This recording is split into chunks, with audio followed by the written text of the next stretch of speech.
Yes, Lord, nagkasala ako. Ako'y tunay na nagsisisi. Doon lamang natin mararanasan ang magandang biyayang gustong ipagkaloob ng Diyos sa atin na yan. Sapagkat kung hindi, mas palalalain lamang natin ang ating sitwasyon.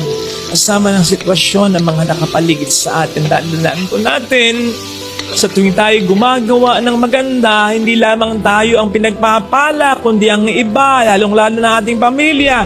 Pero sa tuwing tayo nagkakasala, hindi lamang tayo ang sarili natin ang binabaon natin sa pagkakasala, kundi pati na ang mga tao sa atin ay mahalaga. Kaya pwede ba magbago na, hindi man lang para sa iyo, kundi para sa mga taong tunay na nagmamahal sa iyo, sapagkat unfair sa kanila na sila ang mas magdala pa ng mga kalokohan na ginagawa mo.